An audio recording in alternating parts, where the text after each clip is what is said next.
इसलिए वैष्णव होने के बाद में डरा कीजिए, कोऑर्डिनेटर राउंड पर घूमते रहते हैं।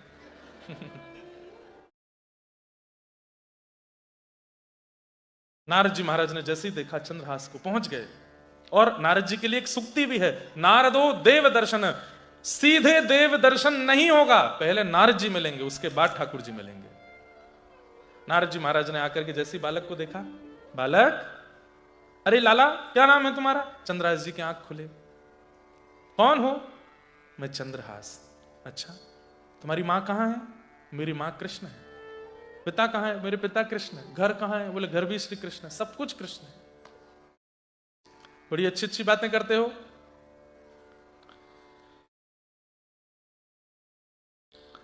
नारद जी महाराज प्रसन्न हो गए और चंद्रहास के पास बैठ करके उनके सारे लक्षणों को देख करके मन बना लिया नारद जी ने कि तो ठाकुर जी का परम अधिकारी है। बालक, जिन कृष्ण का तुम नाम ले रहे हो, मिलना चाहते हो उनसे? बोले हाँ, मैं मिलना चाहता हूं। इधर आओ। उसके लिए थोड़ा प्रयास करना पड़ेगा।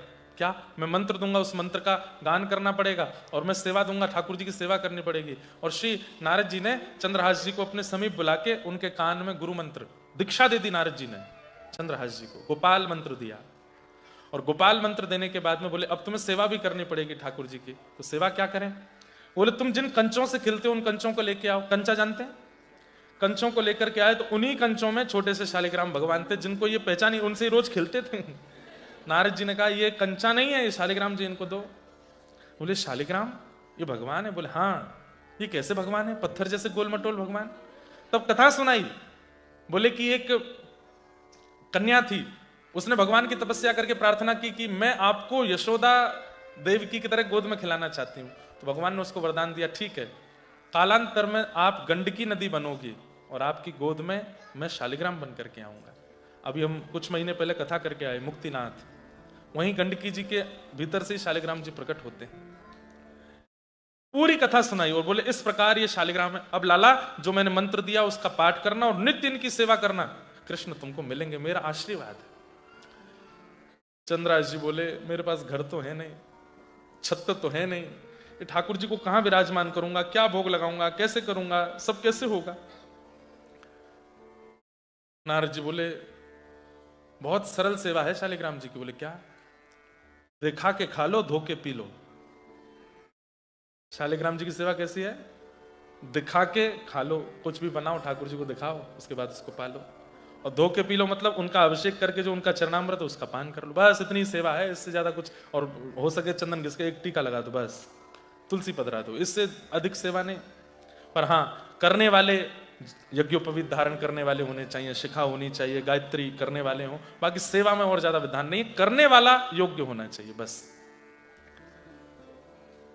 बोले मैं इनको कैसे करूंगा, क्या करूंगा, मेरे पास घर तो है नहीं, कुछ भी व्यवस्था नहीं है, मैं कैसे करूंगा इनकी सेवा? नारद जी बोले मेरा काम तुमको मंत्र देना और सेवा देना था, अब करोगे कैसे ये तुम जानो। आपने क्या कहा? दिखा के खा लूं और धो के पी लूं? बोले हाँ। सोई चंद्रहास ने छोटे से शालिग्राम जी मुंह में रख लिए और अपने साइड वाले गाल में रख करके बोले अब हो जाएगा, जो भी पीऊंगा धुल करके पेट में जाएगा, जो भी खाऊंगा दिख करके पेट में जाएगा। नारद जी महाराज से पकड़ के बोले हे भगवान, कैसा शालिग्राम जी खा गया? लेकिन नारद जी को इतना प्रेम उमड़ा चंद्रहास पर, इतनी दया आ गई, अधिकार दे दिया। बोले ठीक है, लेकिन रोज रोज नहीं, जब कहीं जाओ लगे कि पीछे से कोई ले ना जाए तो रख लिया करो। तो चंद्रहास जी अपने मुंह में शालिग्राम जी रखते थे। कई बार ना बहुत भोले लोग जो होते हैं, बहुत सीधे भक्त जो होते हैं, बहुत भोंदू जो होते हैं, उनके लिए बहुत नियम नहीं बनाते ठाकुर जी। ये नियम तो मेरे और आप जैसे चतुर शिरोमणियों के लिए होते हैं, जो भयंकर चतुर हैं, धन कमाने में पीछे नहीं, कुछ खाने में पीछे नहीं, किसी के साथ छल कपट करने में पीछे नहीं। उनके लिए सारे नियम बनाते हैं ठाकुर जी। सुबह 4 बजे सेवा करोगे तो ही तुमको फल मिलेगा, पवित्र रहोगे तो ही तुमको फल मिलेगा, ऐसे करोगे तो ही। लेकिन जो बहुत सीधे होते हैं, सरल होते हैं, बिल्कुल भोंदू होते हैं, जिनको छल कपट आता ही नहीं है, झूठ बोलते ही नहीं है, ऐसे लोगों की ना सामान्य सी सेवा में भी ठाकुर जी कहते कोई नियम नहीं है तुम्हारे। कर्माबाई के लिए बोल दे तू बिना नहाए धोए ही खिचड़ी बना, मैं आऊंगा खाने। और हमारे लिए पहले चूल्हा का पूजन करो, पात्र का पूजन करो, सामग्रियों का पूजन करो, सब में प्रणाम करो, फिर उसके बाद में उसको गोपाल मंत्र से अभिमंत्रित करो, उसमें तुलसी पधराओ, पधरा करके ठाकुर त्वदीयम वस्तु गोविंद तुभ्यमेव समर्पयेत् ग्रहण मुखो प्रसीद परमेश्वर। उसके बाद भी ठाकुर जी केवल दर्शन करते हैं, पाते नहीं है, दृष्टि भोग लगाते हैं। कर्मा भाई, उसके यहां जाके ठाकुर जी हाथ पसार के कहते जल्दी कर्मा, जल्दी दे मां। महाप्रभु जगन्नाथ आज भी कर्मा की खिचड़ी प्रसिद्ध है वहां पर। तो ये बात हेंस प्रूव्ड हो गई है कि बहुत सीधे जो होते हैं सर, जैसे छोटे बच्चे हैं जो यहां घूम रहे हैं, ऐसा स्वभाव जिस 25 वर्ष से 30 वर्ष 40 वर्ष 50 वर्ष की व्यक्ति का ऐसा स्वभाव, स्वभाव मतलब ऐसे नहीं लॉलीपॉप लेते घूमा है और इधर गिरे उधर गिरे, इस पर रो जाए बिखर जाए। स्वभाव मतलब वो सीधे कितने होते हैं। छोटा बच्चा जोर से गिर जाता है, बहुत जोर से लग जाती, लाल पड़ जाता है मुंह, तभी माँ क्या कहती है, झुंझुना लेके देख देख देख, अरे देखो कुछ नहीं कुछ नहीं हुआ, पिट्टी कर दी, पिट्टी हो गई, हाँ इसने मारा, जमीन ने मारा, ले पीट दिया। वो बालक खुश हो जाता है, हाँ मारा इसने, अपना दर्द भूल जाता है, झुंझुना पे दर्द भूल जाता है, टॉफी पे दर्द भूल जाता है। झूठ बोल दो कल मेला में लेके जाएंगे तो सो जाता है। अच्छा आपको चॉकलेट खानी है, बोला हाँ जल्दी से दवाई खा लो फिर देंगे, दवाई खा लेता है बेचारा, फिर चॉकलेट के लिए रोता रहता है, माँ देती नहीं। झूठ बोल दो, मतलब उसका स्वभाव कैसा है, सहजता में प्रसन्न होना, सब पर विश्वास कर लेना, अपनी बुद्धि विवेक से ज्यादा चतुराई ना रखना, सब में गुण देखना, सब अच्छे हैं संसार में, कोई बुरा नहीं है।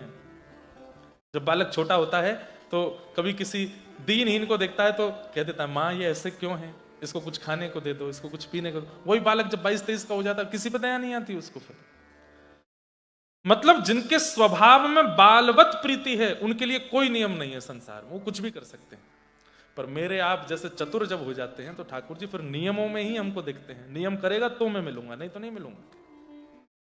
चंद्रहास जी मुंह में रखते हैं शालिग्राम जी को। अब कंचों का ही एक सुंदर सिंहासन बना लिया, उस पर ठाकुर जी को रखते हैं। कभी वहीं घरों में चले जाते हैं, बोले मुझे 2 रोटी दे दीजिए, मैं अपने लिए नहीं मांग रहा हूं, अपने ठाकुर जी के लिए मांग रहा हूं। तो घर की माताएं बोलती कहां है तेरे ठाकुर जी, लेके जाते छोटे से शालिग्राम भगवान। बोले कुछ दिन तक पहले तक तो इनसे खेलता था, अभी तेरे भगवान हो गए। बोले मेरे को नहीं पता था, गुरुदेव ने मेरे नेत्र खोल दिए। आप रोटी दे दो, मैं भोग लगा के आपको ही दे जाऊंगा, मैं नहीं पाऊंगा। रोटी दे देते तो ठाकुर जी का भोग लगा के वापस उनके घर में करने जाते, बोले आपका भोग लग गया, आप लोग पा लेना। वो दया करके कहते अरे अब तू ले जा, 2 रोटी तो है तू खा लेना। ऐसे चंद्रहास जी जीते हैं। बच्चे कभी आ जाते हैं तो खेलते हैं, कीर्तन खेलते हैं, कीर्तन करते हैं। ऐसा जीवन चंद्रहास जी का चल रहा है। तभी गालव ऋषि का उस क्षेत्र में आना हुआ, जिनकी नाम से ग्वालियर नाम पड़ा है एक शहर का। गालव ऋषि का स्वरूप ऐसा था, वो किसी का भी रूप देख के भविष्य बता देते थे, किसी को भी छू करके उसके पूर्व के जन्म आगे के जन्म सब कुछ बता देते थे। धृष्ट बुद्धि मंत्री को जब पता चला कि गालव ऋषि आए हैं तो दौड़ा दौड़ा गया और गालव ऋषि को अपने राज्य में पूरा राज्य सम्मानित करके हुए उनको लेकर के आए, अपने घर में लाए, चरण धोए, माला पहनाई, प्रणाम किया, पूजन किया। बंधु देखो, स्वार्थ से जो आचार्यों को घर बुलाता है ना, कल्याण उसका नहीं होता। इनके घर में मेरे चरण पड़ जाएंगे तो मेरे काम बढ़िया चलने लगेंगे, ये मेरे घर में चरण फेर जाएंगे तो मेरा सब ठीक हो जाएगा। बुरा नहीं मानना, मुझको भी कई लोग ले जाते हैं, दुकान में ले जाएंगे, हमारी कुर्सी पे बैठ जाओ एक बार। मैंने बैठने से होगा क्या, बैठ तो जाओ आप एक बार, हमारे घर के कोने कोने में चरण फेरे आओ। एक जगह तो हद ही हो गई, बाथरूम में भी ले गए, बोले यहां पर बन जाओ। मैंने कहा इधर क्या करना है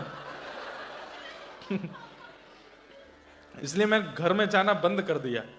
विदेश आते हैं तो यहां तो चले जाते हैं, भारत में मैं कम जाता हूं। फिर वो स्वार्थ दिखता है ना कि भाई ये तो ये सोचते हैं कि कुछ है इनके पैरों में, कुछ है इनके पास, ये बैठ जाएंगे कर जाएंगे, हमारी कमाई होती चले। ऐसा नहीं। हमारे बच्चे के सर पे हाथ फेर दो। मैंने क्यों, परसों इसका एग्जाम में पास हो जाए। मैंने पढ़ा है कि नहीं ये पूछो पहले, मेरे हाथ फेरने से पास होगा? कभी स्वार्थ से किसी वैष्णव को घर नहीं। हाँ इसलिए बुलाओ कि इनके आगमन से शायद हमारा भजन में प्रेम बढ़े, शायद श्री जी के प्रति और प्रीति हो जाए। गालव ऋषि को धृष्ट बुद्धि ने अपने घर बुलाया और बैठे थे गालव ऋषि, तो चरणों में प्रणाम करते हुए कहा, महाराज मेरे परिवार पर थोड़ी दृष्टि डाल के बताइए ना, सब ठीक है कि नहीं। गालव ऋषि बोला हाँ सब बढ़िया है। बोले आप सब छोड़िए, मुझे उनकी एक पुत्री थी, उसका नाम था विषया। क्या नाम था? और उनका एक पुत्र था, पुत्र का नाम था माधव, दृष्ट बुद्धि मंत्री के। बोले मुझे मेरी चिंता नहीं है, मेरे पुत्र की चिंता भी नहीं है, पर मेरी बेटी अब बड़ी होती जा रही है, इसके बारे में बता दीजिए कि बस इसका भविष्य कैसा होगा, इसका पति कैसा होगा, सब चीज थोड़ा बता दीजिए, बस मैं उसकी चिंता से मुक्त हो जाऊं। पिता की एक ही चिंता रहती है, बेटी का सब मंगल रहे। तो गालव ऋषि ने बुलाया और विषया को सामने बुला करके बैठे, उसको देखा, देख करके बोला बहुत उत्तम भविष्य है तुम्हारी बेटी का। बोले अच्छा, ब्याह कैसे होगा? बोले कि परम सुंदर, इतना सुंदर होगा जिससे इनका ब्याह होगा कि उसको देखते बनेगा, विवाह में इनको कम उसको ज्यादा देखेंगे सब लोग, बहुत सुंदर होगा। और क्या गुण होगा? सरल, सहज और योग्य गुण वाला होगा। और तीसरा, इसी कुंतलपुर का वो राजा बनेगा। ये सुनकर के तो धृष्ट बुद्धि नाचने लगा। मैं जिस नगर का मंत्री हूं, उस नगर का भावी राजा मेरी बेटी से ब्याह करेगा? अरे महाराज, गालव ऋषि के चरण में पड़ गया, चंदन लगावे, कभी दक्षिणा लाके देवे, सोने के आभूषण पहनावे। वाह महाराज जी, आपने तो कृपा, मतलब मेरी पुत्री कुंतलपुर की महारानी होगी। बोला हाँ, ये राजा से ब्याह करेगी। दृष्ट बुद्धि की पत्नी बैठी थी, बोले कि महाराज जी, संसार में सब में गुण ही नहीं होते, अवगुण भी होते हैं, कुछ अवगुण भी बता दीजिए। तो गालव ऋषि कहते हैं तुम्हारे जो जमाई होंगे, मतलब तुम्हारी बेटी जिनसे ब्याह करेगी, उससे तुम्हारी बिल्कुल नहीं बनेगी। मतलब दृष्ट बुद्धि, तुम अपने होने वाले दामाद को बिल्कुल पसंद नहीं करोगे, और वो तो तुम्हारे प्रति फिर भी भाव रखे, पर तुमको वो बिल्कुल प्रिय नहीं। तो दृष्ट बुद्धि बोले ऐसा कैसे हो सकता है? मैं कुंतलपुर का मंत्री हूं, मैं जिस राजा के सदैव अधीन रहता हूं, उस राज पदवी पर अगर मेरे दामाद बैठे तो मैं उनसे बैर कैसे कर सकता हूं? बोले तुम्हारे दामाद से बनेगी नहीं। दूसरी बात, तुम्हारी बेटी के विवाह में एक अड़चन आएगी, और वो अड़चन तुम ही होगे, तुम ही नहीं होने दोगे ब्याह। पूरे प्रयास करोगे, एड़ी से चोटी तक जितनी ताकत लगा सकोगे अपनी बेटी के ब्याह को रोकने की, सब करोगे तुम। अब परिवार के सब लोग दृष्ट बुद्धि को देखें। दृष्ट बुद्धि बोले मुझे तो समझ ही नहीं आ रहा है, ये आप कैसी बात कर रहे हैं? गुण और अवगुण का मेल ही नहीं हो रहा है। आपने जो गुण बताए वो अवगुणों से मिल नहीं रहे हैं। अंत में कह दिया, तुम अपने दामाद को जान से मारने तक की योजना बनाओगे। ये सुनते ही उनकी बेटी विषया तो रोने लगी, पिताजी आप ऐसा करोगे? दृष्ट बुद्धि बोले मैं तो समझ ही नहीं पा रहा हूं ये हो क्या रहा है। हे महाराज, बोले समय आएगा तो मेरी वाणी असत्य नहीं होगी, मैं जो बोल रहा हूं ये होगा होगा होगा। दृष्ट बुद्धि बोले आपको आगे भी जाना था ना, चलें? आज्ञा। गालव ऋषि उठ करके आगे निकले। जैसे ही महल से बाहर निकले तभी क्या देखते हैं, चंद्रहास जी वहीं खेल रहे हैं। और चंद्रहास जी के रूप को देखते ही गालव ऋषि वहीं स्तब्ध हो गए। दृष्ट बुद्धि बोले चले महाराज? कुछ नहीं उत्तर दे रहे हैं, बस अपलक नेत्रों से चंद्रहास को देख रहे हैं। बंधुओं एक बात कहूं, वैष्णव के रूप में सौंदर्य भले ही कम हो पर आकर्षण पूर्ण होता है। वो भले ही हमारी जैसी क्रीम पाउडर नहीं लगाते होंगे, पर वैष्णव का रूप आकर्षण ऐसा होता है कि एक बार कोई देख लेता है तो उसके चित्त में भी विकार होते हैं ना, तो वो विकार नष्ट होने लगते हैं। मीराबाई बहुत सुंदर थी, पर जब मीराबाई कीर्तन करती थी, नृत्य करती थी, तो कई कृष्ण भक्त, कई भावुक लोग आकर के मीराबाई का नृत्य गान देखते थे। लेकिन कई लोग, कामी लोग भी वहां आकर के बाईसा को देखने का प्रयास करते थे। कहते हैं कि वो जब आते थे तो काम लेके आते थे, लेकिन बाईसा को थिरकता देख के काम नष्ट हो जाता था उनका। उनकी सुंदरता को देख करके पवित्र हो जाते थे, नेत्रों से आंसू बहाने लगते थे, चरणों में गिर जाते थे, हम तो बड़े दुर्भाव लेकर के आए थे, पर आपका रूप देख करके सब नष्ट हो गया। कृष्ण भजन, कृष्ण भक्ति यदि चित्त में होगी तो आपको देख के, आपसे मिलके, आपसे बात करके सामने वाले के चित्त में संसार का भाव आएगा ही नहीं, ठाकुर जी का ही भाव आएगा। गालव ऋषि बोले, दृष्ट बुद्धि बोले महाराज क्या देख रहे हैं? बोले ये बालक कौन है? तो दृष्ट बुद्धि तो जानते नहीं, मंत्री कहां जाने कौन दासी पुत्र क्या। बोले पता नहीं महाराज कौन है, ऐसी घूमता रहता। तो दृष्ट बुद्धि का बेटा माधव आया, पिताजी भूल गए ये बालक कौन है? बोले कौन? अरे केरल देश की एक दासी आई थी हमारे घर में, बचपन में काम करती थी, जब ये बहुत छोटा था उसके प्राण चले गए थे। हाँ हाँ हाँ हाँ, एक दासी आई थी। बोले हाँ ये उसी का ही बेटा है, दासी पुत्र है।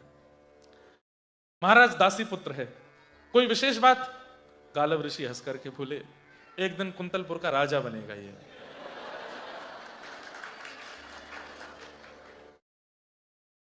दृष्टबुद्धि बोले, ये राजा बनेगा कुंतलपुर का? बोले हाँ। असंभव, इसके पिता का पता नहीं, इसकी मां का पता नहीं, इसके परिवार खानदान का पता नहीं, और राजवंश तो राजघराने से चलेगा, उनके पुत्र का पुत्र का पुत्र राजा बनेगा, ऐसे चलता है, ये कैसे राजा बन जाएगा? गालव ऋषि बोले, मैं जो बोलता हूं वो होगा, यही राजा बनेगा। दृष्टबुद्धि बोले, पहले मुझे विश्वास था कि इनकी वाणी सत्य होती होगी, लेकिन अब ये जो भी बोल रहे हैं मेरे को लग रहा है कि इनकी वाणी से सारी शक्ति जा चुकी है। बुलाया चंद्रहास को, इधर आओ। चंद्रहास दौड़ करके गए। गालव ऋषि ने जैसे ही देखा, हाथ फिर के नेत्रों से आंसू आने लगे गालव ऋषि के। बोले, तुमको ठाकुर जी का साक्षात दर्शन होगा, कुंतलपुर के राजा बनोगे, मेरा आशीर्वाद है। और हृदय से लगा करके छोड़ दिया पुनः वापस। गालव ऋषि बोले, महाराज जी आप कहीं भी कुछ भी बोल देते हैं, जरा भी विचार नहीं करते। गालव ऋषि ने टेढ़ी दृष्टि से देख करके बोला, तुम्हारी बेटी के होने वाले पति भी वही है। और ऐसा कहकर के गालव ऋषि वहां से चले गए। दृष्ट बुद्धि बोला, ये क्या बोल के गए हैं? बेटी विषया ने भी ये बात सुन ली थी। अब तो विषया चंद्रहास को ही देख रही है, सुंदर तो वो थे ही। और कन्या वर्यते रूपम, शास्त्र की आज्ञा है कि कन्या, ये बात बहुत गलत फैलाती जाती है सब जगह कि कन्या धन से प्रेम करती है, कन्या घर से प्रेम करती है, कन्या प्रॉपर्टी देख लेती है। ये सब बातें असत्य हैं। कन्या वर्यते रूपम, कन्या को रूप ही चाहिए अपने होने वाले पति में। कोई अगर रूपवान नहीं है तो वो बुरा नहीं मानना, या पत्नी से पूछ मत लेना कि मैं अच्छा लगता नहीं तुमको। पर ये बात सत्य है कि कन्या वर्यते रूपम। ठीक है, वो बात की किसी कारण से सब योग देख के, कई बार जरूरी नहीं रूप देखे, स्वभाव भी देखती है कन्या, पर रूप पहली प्रायोरिटी होता है। और चंद्रहास सुंदर तो थे। चंद्रहास जी का चरित्र एक भक्त चरित्र भी है और एक स्वच्छंद प्रेम कथा भी है। अब तो विषया घर के भीतर गई, ऊपर चढ़ के खिड़की में से चंद्रहास जी खेल रहे हैं, उन्हीं को देख रही है, और नीचे खड़ा दृष्ट बुद्धि चंद्रहास को देख रहा है। असंभव, हो ही नहीं सकता। इसमें पहनने के कपड़े नहीं, ये कुंतलपुर का राजा बनेगा, ये इसके नीचे मैं मंत्री बनूंगा, और ये मेरी बेटी विषया परम सुंदरी, उसका ब्याह होगा इससे, हो ही नहीं सकता। विषया दौड़ करके आई, पिताजी क्या कह रहे हैं? बोले, बेटी महाराज जी की बातों को ज्यादा हृदय से मत लगाना, ऐसे ही बोलते हैं संत जनों का, कुछ होता तो है नहीं है, ऐसे ही बोल के निकल जाते हैं कहीं से भी। तेरा बहुत योग्य घर में ब्याह करूंगा। बोले, वो तो कह के गए इसी से होगा। बोले, इससे तो बिल्कुल नहीं होगा। बोले कि उनकी बात सत्य हो रही है कि आप ही अड़चन बनोगे बीच में। आप ही नहीं होने दोगे मेरा ब्याह। तू भीतर चल, भीतर जा, मैं देखूंगा ना, एक श्रेष्ठ कुल राजा तेरे से ब्याह होगा। ऐसा नहीं हो सकता, इससे ब्याह नहीं होने दूंगा। चंद्रहास जी अपने ठाकुर जी की सेवा करते हैं और खूब प्रेम से बस भजन करते हैं, पूरे नगर के लोगों को संकीर्तन कराते हैं, खूब आनंद में नाचते हैं, गाते हैं। उनके उस संकीर्तन को सुन करके, उनके उस रूप को देख के, उनके उस भाव को देख करके सब आनंदित हो जाते हैं, सब नृत्य करने लगते हैं। होवे सो आए सो, होवे सो चटक मटक सो ठाकुर, तीनों लोकन हूँ मैं ना। सो चटक मटक सो ठाकुर, तीनों लोकन हूँ मैं ना। ऐसे प्यारे ठाकुर जी प्यारे से अपने भक्त चंद्रहास की ऐसी रक्षा कर रहे हैं। अब सोचिए, दृष्ट बुद्धि की सोचने की विषय नहीं, हम लोगों को भी सोचना है कि चंद्रहास राजा बनेगा कैसे। लेकिन ठाकुर जी की लीला ऐसी अद्भुत होगी कि चंद्रहास राजा भी बनेंगे, विषया से शादी भी होगी और सब होगा। अब तो दृष्ट बुद्धि के चित्त में आ गई बात कि अब मुझे कैसे भी इसको मरवाना है, कहीं गालिब ऋषि की बात सत्य हो गई तो। अब दृष्ट बुद्धि ये नहीं सोच रहे कि गालिब ऋषि ये भी तो कह के गए थे कि मैं ही बीच में अड़चन बनूंगा। दृष्ट बुद्धि ने अपने कुछ सैनिकों को बुलाया और सैनिकों को बुला करके कहा, हमारे नगर में वो पेड़ के नीचे एक बालक रहता है। बोले, हाँ हाँ चंद्रहास। बोले, हाँ बहुत सुंदर है। बोले, हाँ सुंदरता मत देखो उसकी, क्या करना है? बोले उसको कैसे भी ले जा करके वन में जाके उसको मार दो, उसके प्राणों का हरण कर लो। पर जाको राखे साइया, मार सके ना कोई, बाल ना बाका कर सके जो जग बैरी हो। सैनिकों को कहा तो सैनिक बोले ये काम सरकारी है या गैर सरकारी? तो दृष्टबुद्धि बोले गैर सरकारी काम है, किसी को पता नहीं चलना चाहिए कि तुमने उस बालक को मारा है। हम इस वेशभूषा में जाएंगे तो पता ही चल जाएगा। बोले कि रूप बदल के जाओ। मैंने सुना है वो चंद्रहास संतों को देख करके तुरंत चरण पकड़ लेता है, तुम संतों का वेश बना के जाओ। और राज्य के सैनिक हाथ में कमंडल, जटाजूट, पीले वस्त्र, त्रिपुंड आदि लगा करके अलक निरंजन करते हुए श्री राम सीताराम आदि आदि नाम जपते हुए निकलने लगे। चंद्रहास जी जहां पेड़ के नीचे बैठ करके कृष्ण कृष्ण पिता, कृष्ण माता, कृष्ण प्राण, कृष्ण सर्वस्व, ऐसा यही भजन था उनका। जैसे निकले, संतों को जाते हुए देखा, चंद्रहास जी ने तुरंत उनका मार्ग रोक लिया। अरे अरे अरे, जय हो भगवान, प्रणाम स्वीकार करें, दंडवत प्रणाम। एक एक महापुरुष को दंडवत प्रणाम, लेट लेट करके प्रणाम कर रहे हैं। वे जो सैनिक चंद्रहास जी को मारने गए थे, चंद्रहास जी को देखते ही छोटे छोटे हाथ, छोटे छोटे चरण, ऐसी सुंदर मुस्कान, और जैसे वो प्रणाम कर रहे थे उनके नेत्रों में एक अलग प्रकार का आकर्षण था चंद्रहास जी के। क्यों? ऐसे भक्तों के चित्त में ठाकुर जी बैठ जाते हैं आके, इसलिए वो आकर्षक लगने लगते हैं, आकर्षित लगने लगते हैं।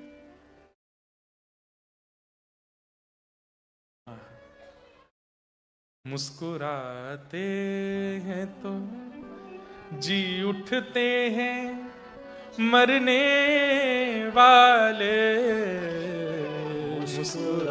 ठाकुर जी कैसे हैं? हो तो जी उठते हैं मरने वाले। अरे कोई मर रहा होगा और उसी समय ठाकुर जी प्रसन्न हासारुण लोचन उल्लसत, ठाकुर जी मंद मंद मुस्कुरा जाते हैं तो उसकी मृत्यु भाग जाती है, जीवित हो जाता है।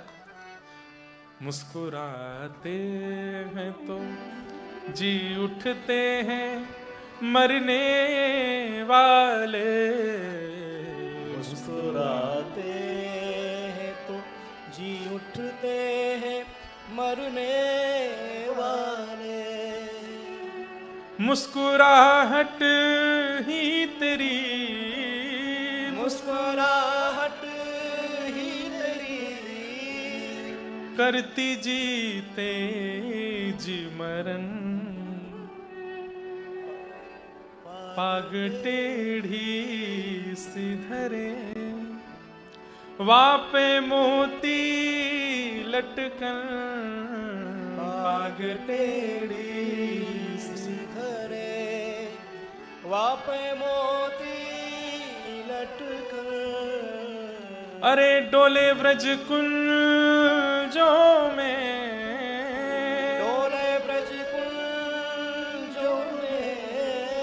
डोले श्री वृंदावन में, डोले श्री वृंदावन में। झूम के राधा रमन, पाग टेढ़ी सिधरे, पाग टेढ़ी। ऐसे सुंदर श्याम सुंदर जिस भक्त के चित्त में आ जाते हैं वो सुंदर दिखने लगता है।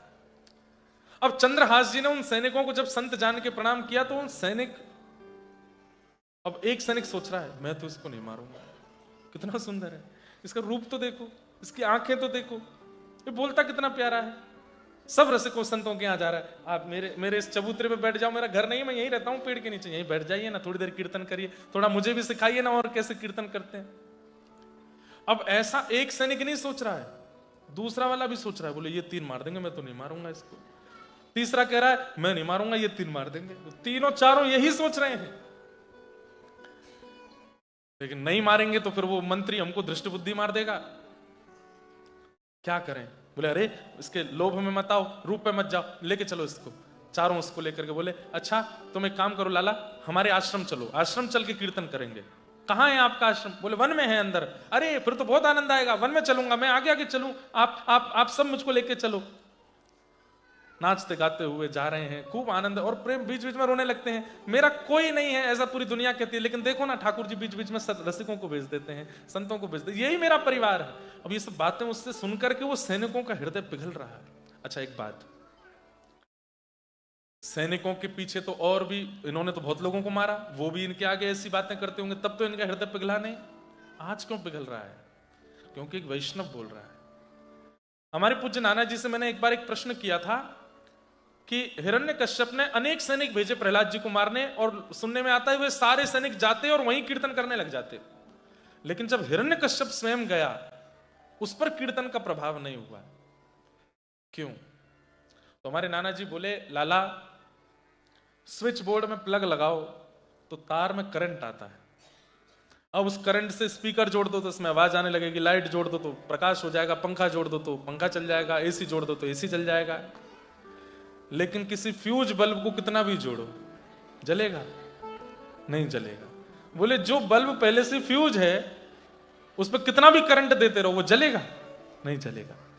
इसका मतलब किसी वैष्णव के संपर्क में आकर के आपके चित्त में वैष्णवता आ रही है तो समझ जाना कि आप फ्यूज नहीं हो। लेकिन अनेक वैष्णवों का संग करने के बाद भी, कथा सुनने के बाद भी, वृंदावन जाने के बाद भी, आचार्यों का दर्शन करने के बाद भी ये ऑस्ट्रेलिया के मैटेरियलिस्टिक वर्ल्ड में ज्यादा रुचि हो रही है तो समझो फ्यूज ही हो, अभी भी नहीं जले। अच्छा एक बात, व्यक्ति फ्यूज कैसे होता है? वैष्णव अपराध। जब किसी भक्त का अपमान करता है, जब किसी भक्त का अपराध कर देता है, तो भक्ति का करंट खूब लगा दो उसको, वो जलेगा ही नहीं। क्यों? अपराध किए बैठा है, मनसा वाचा कर्मणा, वैष्णवों का निंदा की है, वैष्णवों का अपराध किया है, इसी के कारण फ्यूज हो गया है। कई लोग हैं बहुत कथा सुनते हैं लेकिन कोई फर्क नहीं पड़ता उन पर। क्यों? फ्यूज बैठे हैं। इसलिए ये 2 दिन की कथा के बाद तीसरे दिन पूछना, फ्यूज तो नहीं हूं मैं? क्यों? मंडे आवे ट्यूसडे आवे तो भी कथा की याद आ रही, कितना सुंदर चरित्र चंद्रहास जी का, कितना बढ़िया। वो फिर मन हो, अब कहाँ है कथा महाराज जी की? बोले अब सिडनी गए हैं, और चलो यार सिडनी चल रहे हैं, वहां कथा सुनेंगे बढ़िया प्रेम से जाके। अगर मन बन जाए कि नहीं सिडनी जाना है, घूमने की भावना से, कथा सुनने की भावना से, और दौड़ दाड़ के पहुंच गए महाराज, तो समझो तुम फ्यूज नहीं हो। करंट तो लगा है, थोड़े तो जले हो। अच्छा हम लोग पता कैसे हैं? ये वाले बल्ब नहीं है हम, ये तो मीराबाई सूरदास हैं कि करंट आया जल ही रहे हैं। हम वो वाले, वो पीछे देखो, वो पीछे लग रहे हैं ना, लुप लुप लुप लुप कर रहे हैं, ये वाले हैं हम। करंट तो उनमें भी जा रहा है, पर यही स्थिति है हमारी, जलना बुझना चलना। कभी तो खूब तेज तेज चलते हैं, वो कभी धीरे धीरे चलेंगे। लेकिन ठीक है, ठाकुर जी के संसार रूपी पृथ्वी की सुंदरता, कई बार सुंदर बनाना होता है घर को, तो यही वाली लाइट लगाई जाती है, ये भी लगाई जाती, वो भी तो वो सूरदास, कुमनदास, मीराबाई आदि आदि, ये सब संसार में ऐसे बल्ब हैं जिनसे संसार प्रकाशित हो रहा है। पर हम आप सब भी इन लड़ियों की तरह लगे हैं, टिम टिम टिम टिम टिम टिम कर रहे हैं थोड़ी सी। उन सैनिकों के मन में आया हम कैसे मारें। अब जैसे ही उसको वन में ले गए, चंद्रहास जी तो खूब नाच रहे गा रहे थे। चारों सैनिकों ने कहा, अरे ये लोभ, ये मोह क्यों हो रहा है इसके प्रति, निकालो अपना असली रूप धारण करो। और सबने अपने कमंडल आदि सब फेंक करके और बिल्कुल विकराल रूप में आकर तलवार निकाल ली, धक्का दिया जोर से। चंद्रहास जी गिरे, उठ करके पीछे देखा, घबरा गए। आप सब ऐसे क्यों हो गए? आपके वस्त्र कहां गए? गले की माला, कमंडल आदि सब कहां चला गया? हे महापुरुष, आप सब तो अपने आश्रम ले जा रहे थे, ये आपके हाथों में तलवारें क्यों हैं? हम तुझे मारने आए हैं। चंद्रहास जी बोले, पर क्यों? मैंने तो कुछ भी नहीं किया, आप मुझे क्यों मार रहे हैं? मैंने किसी के यहां रोटी नहीं खाई, मैंने किसी के वस्त्र नहीं चुराए, ऐसा मैंने क्या कर दिया जो आप मुझे मारने आए हैं? बोले, हमें नहीं पता तूने क्या किया, पर तुझे मारना है। चंद्रहास जी बोले, अब तो मैं बच भी नहीं पाऊंगा, कोई भी नहीं है, मेरे तो परिवार भी नहीं है, मेरे तो केवल कृष्ण है, प्राण कृष्ण है, जीवन कृष्ण है, पिता कृष्ण, मां कृष्ण है, कम से कम इतना कर दीजिए। बोले, क्या? मेरे माता पिता जो कृष्ण है, एक बार मैं उनको देख लूं, एक बार मुझे उनका दर्शन हो जाए, उसके बाद मैं खुद आ जाऊंगा आपके पास, आप मुझे मार देना। एक हमारे भारतीय संगीत में कभी कभी एक पंक्ति गाई जाती है, कागा सब तन खाइयो, मेरो चुन चुन खइयो मांस। पर दो नैना मत खाइयो, मोहे पिया मिलन की आस। अरे कागा, तू मेरा सारा तन खा लेना, बस मेरे नेत्र मत खाना। क्यों? अभी तक श्याम सुंदर दिखे नहीं है, एक बार वो दिख जाए उसके बाद इन नेत्रों को भी ले जाना। वही हाल मानो चंद्रहास उन सैनिकों से कह रहे हैं, मैं खुद आ जाऊंगा अपने आप को मरवाने, एक बार बस मैं ठाकुर जी का दर्शन कर लूं, एक बार मेरे पिता मेरी मां जो कृष्ण है वो मुझे दिख जाए। बस मैं सौगंध खा के कहता हूं, मैं भागूंगा नहीं, मैं खुद आ जाऊंगा आपके पास। कब मिलेंगे वो कृष्ण? बोले ये नहीं पता कब मिलेंगे, पर जब मिलेंगे उसके बाद मैं आ जाऊंगा। उसकी बातें सुनकर के वो सब सैनिक आपस में एक दूसरे पे बोले, ए भाई एक काम कर, मैं तो नहीं मार पा रहा, तुम 3 मार दो। तो दूसरा बोला, ए मैं भी नहीं मार पा रहा, मेरे तो वैसे ही बहुत दया आ रही है चित्त में, तुम दोनों मार दो। वो दोनों बोले, अरे हम तो वैसे ही पहले ही तलवार वलवार छोड़ने के चक्कर में थे, हमसे नहीं मरेगा ये। बोले तो हम चारों के मन में दया आ रही है? बोले हाँ। बोले हम नहीं मारना चाहते तुमको, लेकिन यदि नहीं मारा तो मंत्री हमको मार देगा, और उसने कहा था कि मार के कुछ अवशेष लेके आना जिससे पता चले कि मर गया। तो उन चारों सैनिकों ने कहा, एक काम करो, आंख बंद करो। आंख बंद कर ली। बोले पीछे देखो। पीछे देखे तो उनका पैर पकड़ के पैर की इकन्नी उंगली काट दी और जोर से चिल्लाए चंद्रहास। सैनिकों ने हृदय से लगाया। बोले बेटा अब तू देख, ये पीड़ा थोड़ी सी है, कृष्ण से मिलना है ना तुझे अपने माँ पिता से मिलना है ना। बोले हाँ, इसको सहले, हम ये उंगली ले जाकर के उसको दे देंगे ताकि उसको पता चले कि तू मर गया है। और सुन, तू भाग जा यहां से, दोबारा लौट के मत आना कुंतलपुर में। चंद्रहास जी बेचारे रोते बिलखते लंगड़ाते हुए जा रहे हैं। कितनी परीक्षा जीवन में, और छोटे से बालक के। चलते चलते इतना रक्त निकला कि उस रक्त के निकलने के कारण बेहोशी हुई और एक वृक्ष के नीचे हाँ कृष्ण, प्राण कृष्ण, जीवन कृष्ण करते करते बेहोश हो गए। सैनिक लोग लौट करके गए और जाकर के दृष्टबुद्धि को उंगली दे दी। बोले महाराज मार दिया और ये अवशेष है उसके अंग का, पैर काट दिया था, वो लेके आए आपके लिए। दृष्टबुद्धि तो नाचने लगा, हाँ हाँ गालिब ऋषि बड़ी बड़ी बातें करके गए यहाँ पर। अरे जानते नहीं मंत्री हूं मैं चाहूं तो किसी का भी सर धड़ से अलग करवा सकता हूं। अब देखता हूं मेरी बेटी को दूसरे राजा से ब्याह करने से कौन रोकेगा, मैं तो एक श्रेष्ठ कुल का वो लेके आऊंगा आदि आदि। यहां दृष्टबुद्धि प्रसन्न हो रहे हैं और वहां चंद्रहास एक पेड़ के नीचे कोसों दूर पड़े हैं। वहीं पास में जिस नगर में वो पहुंच गए थे, थोड़ी दूर जिस वृक्ष के नीचे पड़े थे, उसके पास का एक नगर था। वहां के नगर के राजा के कोई संतान नहीं थे और उनके कुल पुरोहित ने एक अनुष्ठान कराया और अनुष्ठान कराते हुए कहा कि राजन तुम्हारे गर्भ से तो कोई, पत्नी के गर्भ से तो कोई संतान नहीं होगी। तो बोले तो एक यज्ञ करो, यज्ञ के बाद यज्ञ की सामग्रियों को जब तुम तालाब में, वन में तालाब में जाकर के विसर्जित करके जब तुम लौटोगे तब चारों दिशा में देखते हुए आना, तब तुमको कोई एक अनाथ बालक मिलेगा जो श्री कृष्ण का परम भक्त होगा, वही तुम्हारा पुत्र होगा। ऐसा ही हुआ। वो राजा रानी खूब बूढ़े बड़े हो गए थे, उन्होंने एक यज्ञ किया। यज्ञ के बाद यज्ञ की सामग्रियों को तालाब में विसर्जित करने गए।